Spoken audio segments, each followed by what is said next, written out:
GS건설 자이아파트의 대참사, 부실 시공의 총체적인 상황들을 여러분들과 함께 알아보도록 하겠습니다.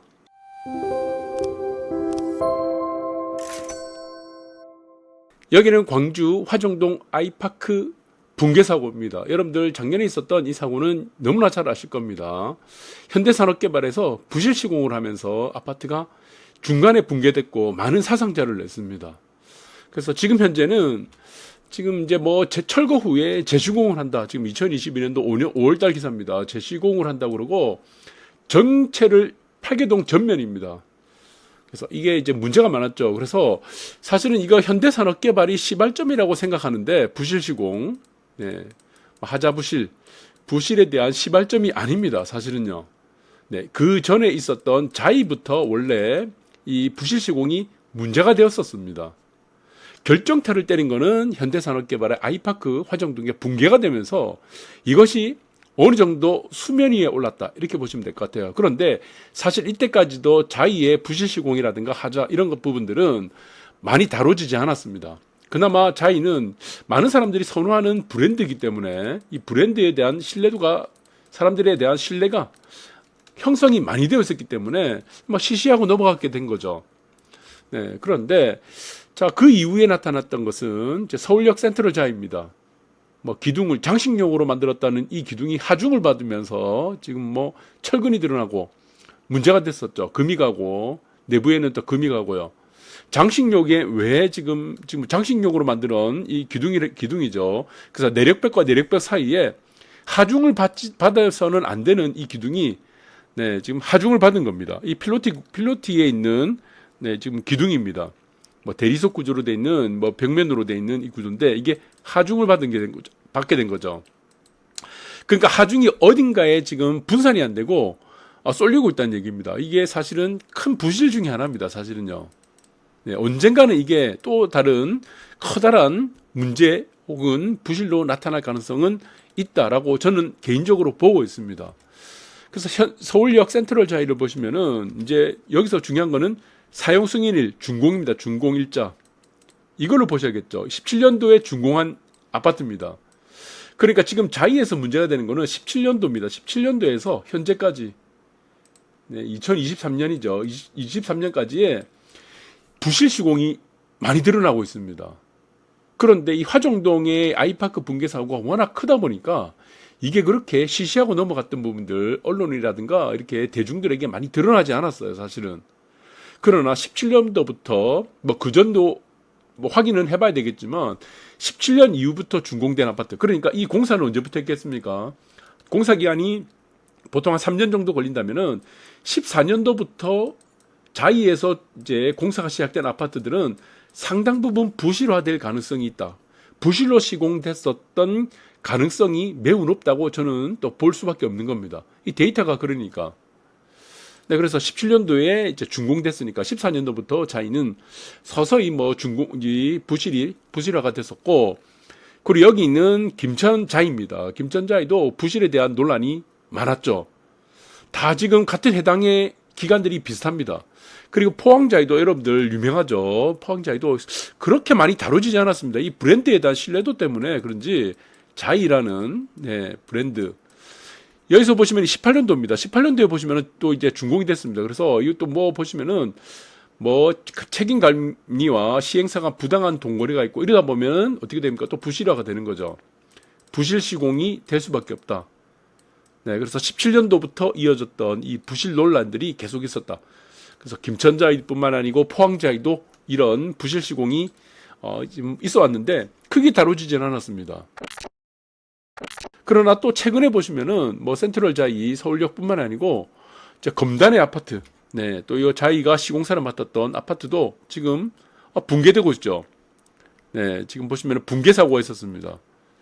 자, 그래서 지금 이제 총체적으로 저는 이것들이 일부의 아파트의 문제가 아니고 자이 자체의 시공에 대한 그리고 감리에 대한 문제가 아닌가라는 부분들이 기간이 딱 맞다는 겁니다. 17년에서 현재 23년까지 준공된 아파트. 그러니까 14년부터 공사했던 아파트들은 자, 이런 부분에서 부실에 대한 논란에서 자유로울 수 없다. 그렇게밖에 지금 해석이 되지 않습니다. 한두 군데가 아니라는 겁니다. 그러나 이 자이 아파트에 대한 지금 논란들, 지금 이제 별명이 또 하나 생겼죠. 하자이. 또 뭡니까? 철근이 없다고 지금 아까도 얘기했던 뭐 검단 같은 경우는 철근이 지금 누락이 됐죠. 철근자이. 그러니까 철근이 없다 보니까 또 어떻게 되겠습니까? 네, 지금 보시면은 뭐 순살자이, 철근이 없고 순살만 있다. 순살자이라는 이 별명들과 오명들이 계속 따라붙고 있습니다. 이 결정타를 친 거는요, 이 개포자이 프레지던스에서 시작됐습니다. 그전엔 그냥 사람들에게 그냥 입방아 정도 오를 정도, 아니 뭐 공사 현장이 많다 보니까 뭐 그럴 수도 있겠지 라고 했는데, 이 강남에 본격적으로 부실시공이라든 문제가 생기다 보니까 이제 본격적으로 수면 위에 드러나기 시작했다는 겁니다. 네, 그래서 뭐 지방이라든가 크게 이렇게 부각이 되지 않는 아파트에 뭐 부실 조금 있다 이러면은 그냥 넘어갈 건데, 자, 문제가 된 거는 강남의 주요 단지에 있는 개포자이 프레지던스에 이 문제가 터지면서 본격적으로 이제 자이에 대한 논란들, 부실 시공에 대한 논란들이 본격적으로 이제는 다 드러나기 시작했다는 겁니다.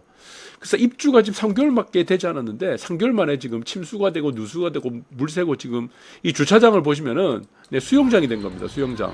자, 이게 좀 문제가 많이 되겠죠. 그래서 자, 이 문제들은 지금 주차장 붕괴부터 시작해서 검단에서 개포자이 아파트, 그러니까 개포에서 지금 이제 터져나가기 시작한 겁니다. 강남에도 부실 시공이 있다 그러면은 지방이라든가 아니면은 나머지 아파트들은 어떻겠냐? 이게 지금 이제 본격적인 화두가 된 거죠. 그래서 주가도 GS건설은 신저가되고, 그리고 해외 수주도 지금 막혀버렸습니다. 취소가 되거나 지금 일부러 보니까 이런 붕괴 사고를 보고 해외에서도 이제 수주를 좀 문제가 된다. 네, 공사에 대한 문제가 있다라는 인식들이 지금 퍼지고 있다는 겁니다. 그래서 GS도 지금 뭐 신저가에 동참하고 GS건설도 신저가에 가는 뭐 이런 불명예스러운 일들을 거치게 된 거죠. 그래서 가장 큰 문제는 무엇이냐? 자, 여러분들 이 통계 자료를 잘 보시면은 지금 여러분들 한번 이제 네이버에 들어가셔가지고 이 검색을 한번 쳐보세요. 아파트 하자 순위. 네, 이렇게 치면은 이 통계 자료가 정확하게 나옵니다. 통계가. 네, 자이에서 이거는 통계 자료를 바탕한 이 검증된 자료입니다. 자이가 1등이에요. 자이가 1등. 네, 하자 건수를 보시면 573건으로 가장 1등입니다. 그리고 보시면 가장 낮은 데가 어디입니까? 역시 삼성물산이죠. 삼성물산이 하자 건수가 낮은 이유가 있습니다. 부실이라든가 하자에 이 감리를 철저히 합니다. 감리. 네, 뭐 시멘트라든가 뭐 철근 이런 것들을 뭐 기초부터 시작해서 감리를 철저히 하죠. 그러니까 주요 단지를 보시면은 주로 빅5가 있습니다. 빅5 4개. 삼성물산, 지금 대림산업, DLENC, 그다음 현대건설, 자이 이 네 군데입니다. 네 군데를 보시면은 삼성물산이 1등이고, 그 다음에 지금 감리를 잘한다. 철저히 부실 시공에 대해서 이렇게 철저히 관리하는 곳이 현대건설과 DLENC입니다. DLENC 그다음에 현대건설. 그러니까 순위가 정확합니다. 하자 건수가 작게 나오는 아파트들이 감리를 철저히 한다는 겁니다. 그러니까 GS 자이 같은 거 보면은 가장 많죠. 그러니까 감리가 아까도 보셨던 뭐 감리 포항자이도 보셨던 뭐 감리를 무슨 돈을 주고 받고 뭐 어떻게 한다. 부실 시공이 나올 수밖에 없다는 겁니다. 감리를 철저히 하지 않기 때문에. 그래서 아파트를 잘 짓는다 이런 부분들, 부실 시공 하자 이런 것들이 가장 적은 아파트들을 보시면은 삼성물산, 네, 레미안이 되겠죠. 부동의 1위, 그 다음에 대림입니다. 대림. 그 다음에 이페나 세상이라든가 여러분들이 아는 마크로 이 정도가 두 군데. 그리고 그 다음에 현대건설 정도, 현대건설, 뭐 힐스테이트라든가 DH 뭐 이런 아파트들을 이 세 개 정도가 사실은 그나마 우리나라에서는 철저히 한다. 사실은 공사하는 사람들 다 똑같아요. 업체들 다 비슷비슷하죠. 뭐 미중국인들 뭐 와가지고 뭐 일을 하고 다 똑같아요. 결국에는 감리에서 따라서 이 부실 시공이 되느냐, 하자 건수가 늘어나냐 안 되느냐 이 부분들이 차이가 된다. 그래서 삼성물산 1등, 대림산업, 네, 이편한 세상이라든가 앞으로 2등, 그다음 3번이 현대건설 정도. 표에 따라서 정확하게 지금 확률적으로 통계 자료는 속이지 않는다, 거짓말을 하지 않는다는 것을 잘 보여주고 있죠. 그래서 GS건설의 부실 시공에 감리 시스템이 작동을 안 했다는 이 부분이죠. 감리. 결국에는 감리라는 겁니다. 들어가는 자재라든가 일하는 사람 다 똑같다는 겁니다. 업체들 뭐 들어가는 뭐 하청업체들, 네, 그래서 뭐 다 똑같아. 결국에는 이 감리가 좌우를 한다. 자, 이 아파트를 얼마큼 튼튼하게 만들 것이냐, 그렇지 않을 것이냐, 부실 아파트가 되느냐 하는 거는 결국에는 감리 시스템이다. 라고 보는 겁니다. 그래서 그 이후에 대응도 문제가 되고 있습니다. 자이 같은 경우는. 그래서 문제가 됐다죠. 철근을 빼먹었다고 하는데도 네, 지금 입주 단지 합동 42곳, 단지만 42곳인데 뭐 GS 임원 15분 보고 왔답니다. 이거 어떻게 되겠습니까, 이게? 네, 그냥 뭐 지금 대충 왔다 갔다 하는 정도. 철저하게 이 부분에 대해서 하자부실에 대해서는 관심이 없을 수도 있다는 겁니다. 네, 이게 만약에 지금 인정을 하게 되면은 또 이거 뭐 재주공을 한다, 엄청난 비용이 발생한다, 문제가 될 수도 있겠죠. 재주공을 요구하는데 지금 사람들은 이제 입주한 사람들 재주공을 요구하게 되겠죠. 안전점검은 신용만 하고 있다는 겁니다. 이게 신용만. 그래서 지금 자이가 상당히 위기에 지금 처해 있습니다. 네, 많은 앞으로도 지금 이제 시공사가 선정된 아파트들 보시면은 문제가 되고 있고, 그리고 뭐 촉진 2-1구역도 마찬가지입니다. 조합이 결국에는 이제 해지를 해버렸죠. 그러니까 여러분들 서울이라는 곳이 있습니다. 아니면은 부산 지방, 부산 플러스 지방이 있습니다. 같은 조건이에요. 조건이 똑같아. 조건이 둘 다 똑같습니다. 그러면 어떻게 했습니까? 공사비를 어떻게 돼요? 네, 서울은 작게 받습니다. 서울이 100이라 그러면은 뭐 예를 들어서 뭐 이거는 뭐 130 이런 식으로 부산과 지방은 공사비를 더 많이 받죠. 부산이라든가 지방이 사실은 미분양이 될 가능성도 있고 리스크가 크다는 겁니다. 서울에서 뭔가에 문제가 생겼다는 거를 지방이라든가 부산에 이거를 공사비를 올려갖고 망가리를 할 수 있다는 겁니다. 그 부분이 차이가 된다는 겁니다. 그래서 촉진 2-1구역은 뭐 협상이라든가 이런 여지 없이 그냥 바로 해지를 해버렸습니다. 시공사 해지를 해버렸고, GS건설에서는 그냥 던져놓는 겁니다. 낚시에 걸리게 되면은 뭐 하는 거고, 아니면은 여기 말고 뭐 다른 곳 많으니까 굳이 여기 같은 경우는 촉진구역 미분양 리스크를 굳이 이렇게 감당을 하면서 뭐 이렇게 굳이 싸게 할 필요 없다. 서울과 똑같이 이렇게 같은 조건을 해줄 수 없다. 뭐 그런 마인드가 될 수도 있겠죠. 문제는 이겁니다. 삼익비치가 문제가 되겠죠. 앞으로 이제 본계약을 뭐 지금 착공하기 전에 본계약을 할 겁니다. 그때 어떻게 하겠습니까? 아마 이게 좀 타겟이 되지 않을까 저는 보고 있습니다. 이게 무엇이 타겟이 되겠냐? 호구. 왜 그렇습니까? 이게 삼익비치가 잘못하면 호구가 될 수 있다는 겁니다. 시공사에. 그러면 지금 이제 자이 같은 경우는 지금 GS 자이 이제 많은 논란들이 있죠. 그럼 망가리를 어딘가 해야 됩니다. 메꿔야 됩니다. 어디다 메꾸겠습니까? 자, 삼익비치 같은 경우는 지금 전례가 있습니다. 어떤 전례가 있습니까? 설계사 선정할 때 전례가 있었어요. 여러분들이 내 집을 짓습니다. 내 집을. 그러면 어떤 업체에다가 맡기겠습니까? 누구에게 맡기겠죠? 공사를 할 때 아니면은 설계를 만든다 누구한테 맡기겠습니까? 이것을 잘 해본 곳에 맡길 겁니다. 그런데 삼익비치 같은 건 어떻게 됐습니까? 한 번도 고층 아파트를 해본 적이 없는 설계사를 맡겨버린 거예요. 이거 다 보고 있습니다, 이거. 호구죠, 호구. 그러니까 시공사 입장에서는 어떻겠습니까? 시공사 입장에서는, 이거 삼익비치 보니까 호구네.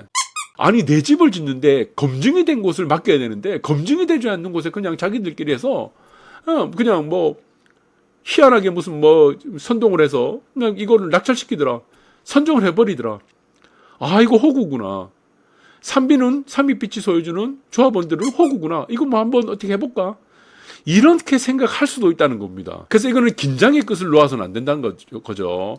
제가 아까도 말씀드렸지만 같은 시공사 조건, 같은 시공사가 같은 조건의 아파트를 짓더라도 서울은 싸게 받는다 라고 하는 거고, 그것을 싸게 받는 대신 지방에서는 또 어떻게 합니까? 이제 호구 낚시, 이 덤탱이 씌울 수가 있다는 겁니다. 그래서 이런 부분들을 대응을 잘해야 되는데, 이미 삼익비치는 한번 지금 선례를 한번 남겼다. 내 집을 짓는데 내 집을 실험 도구가 되는 어떤 경험도 없는 어떤 업체를 맡겨가지고 어떻게 되겠습니까? 지금 이때까지 있었던 삼익비치에 선정했던 업체들은 다 안 그렇습니까?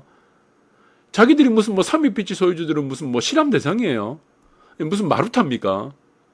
네, 자꾸 이렇게 지금 소유주들이 뭔가가 지금 이상하게 흘러가고 있다. 그래서 이런 부분들을 삼익비치 소유주들은 또 긴장을 늦추지 않고 앞으로 지금 본계약을 앞두고 시공사에 대한 공사비에 대한 이런 협상, 이런 부분들도 잘 대응을 해야 될 것 같습니다. 감사합니다.